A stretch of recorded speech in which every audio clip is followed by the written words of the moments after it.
Tunaendelea na Vuma Farmer. Tunaendelea kutazama mfumo wa Vuma Farmer, jinsi unaweza kufanya kazi. Tulitengeneza sales order. Leo tunakamilisha kwenda kwenye kutengeneza kudeliver hiyo sales order, alafu pia na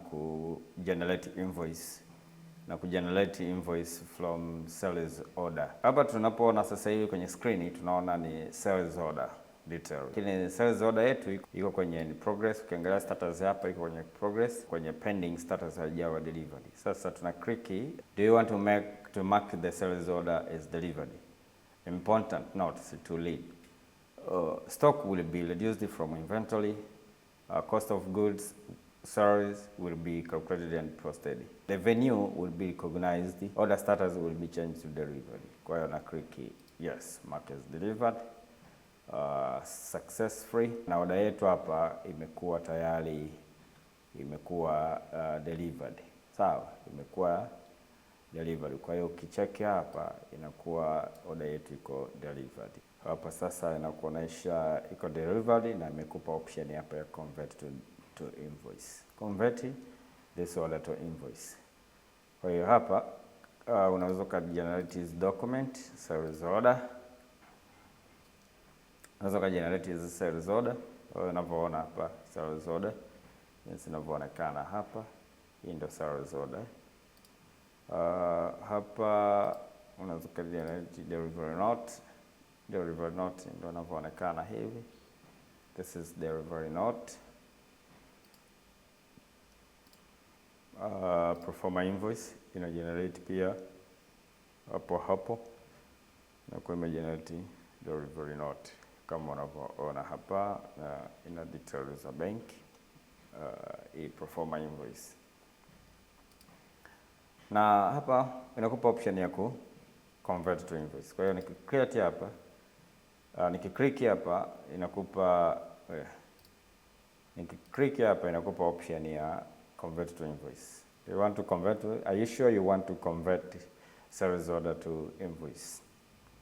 Kwa hiyo hapa itakwambia what happens when you convert sales order to invoice, what happens. Itakwambia a new invoice will be created from the sales order.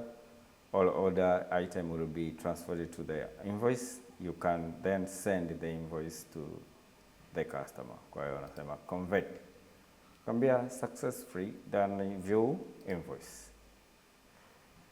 Sasa invoice yetu ndio hii hapa, ambayo imekuwa converted from sales order na imekuja hapa hivi. Invoice status not paid, invoice payment status not, invoice payment status not paid, invoice status draft. Kwa hiyo hapa ina hizo details zote. Kwa hiyo unaweza msema modify invoice, unaweza ku modify invoice yako. Modify invoice, unaweza ku modify invoice yako kabla ya ku confirm.